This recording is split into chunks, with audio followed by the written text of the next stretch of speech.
अस्सलाम वालेकुम guys, welcome to my YouTube channel all about civil engineer. Guys, आज की वीडियो का हमारा टॉपिक है स्टैटिक पाइल लोड टेस्ट, जिसका एसटीएम कोड है D1143। सबसे पहले हम इसका इंट्रोडक्शन जान लेते हैं। This test method covers procedures for testing vertical pile individually और group of pile to determine response of the pile to a static compressive load. इस टेस्ट में जो है हम हमें प्रोसीजर दिया हुआ है किस तरीके से हम इंडिविजुअल पाइल यानी कि सिंगल पाइल या ग्रुप ऑफ पाइल का जो है कंप्रेसिव लोड चेक करें, स्टैटिक कंप्रेसिव लोड। तो ये टेस्ट किस तरीके से होता है, इसकी जो अरेंजमेंट्स वगैरह हैं पूरे हमारे पाइल लोड टेस्ट की, ये किस तरीके से होती है और इसकी जो है हम कैलकुलेशन वगैरह किस तरीके से करते हैं, इसका ग्राफ कैसे बनाते हैं, ये सब मैं इस वीडियो में कवर करूँगा। तो अगर अभी तक आपने हमारे चैनल को सब्सक्राइब नहीं किया तो चैनल को सब्सक्राइब कर लें, बेल आइकन के बटन को प्रेस कर लें ताकि हमारी हर नई वीडियो का नोटिफिकेशन आपको मिल जाए। एपरेटस फॉर अप्लाइंग लोड, ये तीन तरह के फ्रेम हैं। इसमें जो सबसे पहला फ्रेम है हमारा वो है hydraulic jack acting against anchored reaction frame, यानी कि इसमें जो है हमारा पाइल होगा, ये टेस्ट पाइल है हमारा, इसके ऊपर ये टेस्ट प्लेट है, साइड में ये रेफरेंस बीम लगे हुए हैं जिसके ऊपर गेज इंटैक्ट होंगी। यह हाइड्रोलिक जैक है हमारा और ये हमारी स्टील प्लेट है, और ये जो हमारा ऊपर बीम है टेस्ट बीम है, ये हमारी एंकर पाइल है जो हमने कास्ट करी है स्पेशली इस टेस्ट के लिए कि हमारा जो बीम जो है इसमें एंकर हो जाए और फिर हम लोड अप्लाई करेंगे, जो हमारा लोड होगा वो हमारा पाइल पर आएगा। तो ये हमारा कहलाता है एंकर रिएक्शन फ्रेम। दूसरा जो है हमारा दूसरा हमारा जो हम सबसे ज़्यादा यूज़ करते हैं, आपने देखा होगा सबसे ज़्यादा जो यूज़ होता है साइट्स वगैरह पे, वो ये वाला होता है hydraulic jack acting against weight box और प्लेटफॉर्म। इसके ऊपर हमें प्लेटफॉर्म दिया हुआ होता है बीम के ऊपर, जिसके ऊपर हम सैंड बैग या ब्लॉक्स कंक्रीट के वो रख के जो है फिर लोड अप्लाई करते हैं। तो इसमें हमें एंकर पाइल की ज़रूरत नहीं होती। उसके बाद हमारा जो थर्ड फ्रेम है, ये हमारा applying load directly to pile using weight platform. इसमें जो है हमारा हाइड्रोलिक जैक यूज़ नहीं होता, डायरेक्ट जो है हमारा पाइल के ऊपर लोड अप्लाई होता है, जो कि हमारा ये वेटेड जो कंक्रीट के बड़े बड़े वेटेड बॉक्स होते हैं वो इसके ऊपर रख के जो है उससे लोड इसका अप्लाई होता है। तो गाइज़, ये टेस्ट किस तरीके से परफॉर्म करते हैं, क्या क्या रिक्वायरमेंट्स है वो हम इसमें आपको बता देते हैं। All reference beams shall be independent supported with supports firmly embedded in the ground।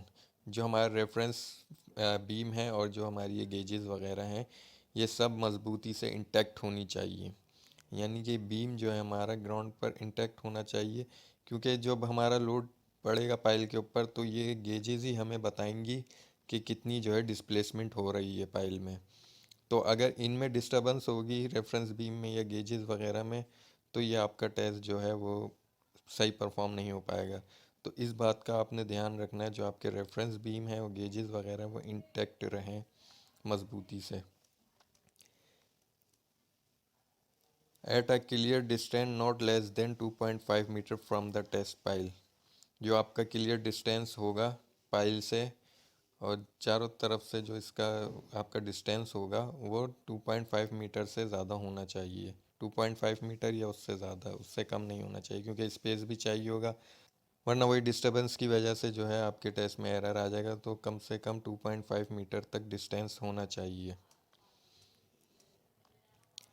Dial gauges shall have at least a 50 mm travel. Gauges shall have precision of at least 0.25 mm।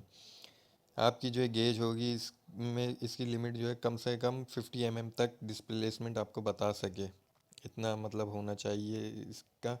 और दूसरा जो है 0.25 जो है इसका least count होना चाहिए, मतलब कम से कम 0.25 होना चाहिए। वैसे तो हम गेजेस जो यूज़ करते हैं वो 0.01 mm होती है, तो ज़्यादा से ज़्यादा 0.25 mm तक लीस्ट काउंट होना चाहिए। Load the pile 200% of the pile design load for individual pile 150% for group of pile. यानी कि जो आपका डिज़ाइन लोड होगा वो आपका जब आप टेस्ट करेंगे उस वो आपका 200% होना चाहिए इंडिविजुअल पाइल पर। अगर आप सिंगल पाइल पर टेस्ट कर रहे हैं तो आपका जो है डिज़ाइन लोड का 200% आपने लोड अप्लाई करना है। और अगर ग्रुप ऑफ पाइल है तो आपने 150% जो है लोड अप्लाई करना है डिज़ाइन लोड का। अब सपोज़ हमारा डिज़ाइन लोड है 200 मेट्रिक टन, तो हम इसको 200 इसको हम डिवाइड करेंगे 100 से, मल्टीप्लाई बाय 200, तो हमारा आ जाएगा 400 मेट्रिक टन इंडिविजुअल का, और 300 आ जाएगा ग्रुप पाइल ग्रुप का। सही है। Applying the load in increment of 25% of the design load. फिर आपका जो लोड 400 टोटल लोड है तो आपने वो एक साथ अप्लाई नहीं करना, आपको इंक्रीमेंट दिए हुए हैं। इंक्रीमेंट्स 25% होना चाहिए आपका डिज़ाइन लोड का। डिज़ाइन लोड आपका 200 मेट्रिक टन है तो आपका जो इंक्रीमेंट होगा वो 50 मेट्रिक टन का होगा। मतलब 50 मेट्रिक टन आप अप्लाई करेंगे, 1 आवर वेट करेंगे और हर 15 मिनट के बाद जो है आप डायल गेजेस की रीडिंग नोट करेंगे। फिर 1 आवर के बाद आप मज़ीद 50 मेट्रिक टन जो है लोड अप्लाई करेंगे, तो टोटल आपका 100 हो जाएगा। इस तरीके से आपने 50-50 करके इंक्रीमेंट्स करने हैं। Maintain each load increment until the rate of settlement is not greater than 0.25 mm per hour but not longer than 2 hours। आपने जब फर्स्ट इंक्रीमेंट दे दिया 50 मेट्रिक टन का, तो फिर 1 आवर तक आपने इसको मॉनिटर करना है गेजेस को। 15-15 मिनट्स के बाद अगर 1 आवर तक आपका 0.25 mm से ज़्यादा सेटलमेंट होती है तो आपने क्या करना है, नेक्स्ट इंक्रीमेंट कर देना है 1 आवर के बाद। और अगर नहीं होती है तो मैक्सिमम 2 आवर तक आपने वेट करना है। फिर 2 आवर में हो ना हो आपने नेक्स्ट इंक्रीमेंट कर देना है। Remove the total test load anytime after 12 hour if the but settlement over a 1 hour period is not greater than 0.25 mm।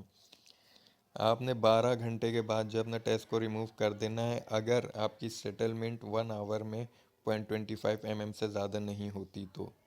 यानी कि आपने फर्स्ट इंक्रीमेंट दिया 50 मेट्रिक टन का, आपने वेट किया 1 आवर तक, 0.25 mm से ज़्यादा आपकी सेटलमेंट नहीं हुई, आपने नेक्स्ट इंक्रीमेंट दे दिया, फिर आपने वेट किया, फिर आपकी 1 आवर में 0.25 mm से ज़्यादा नहीं हुई, तब आप 12 आवर के बाद रिमूव कर सकते हैं। Otherwise allow the total load to remain on the pile for 24 hours. Otherwise आपने 24 आवर्स के लिए लोड को पाइल पे छोड़ देना है।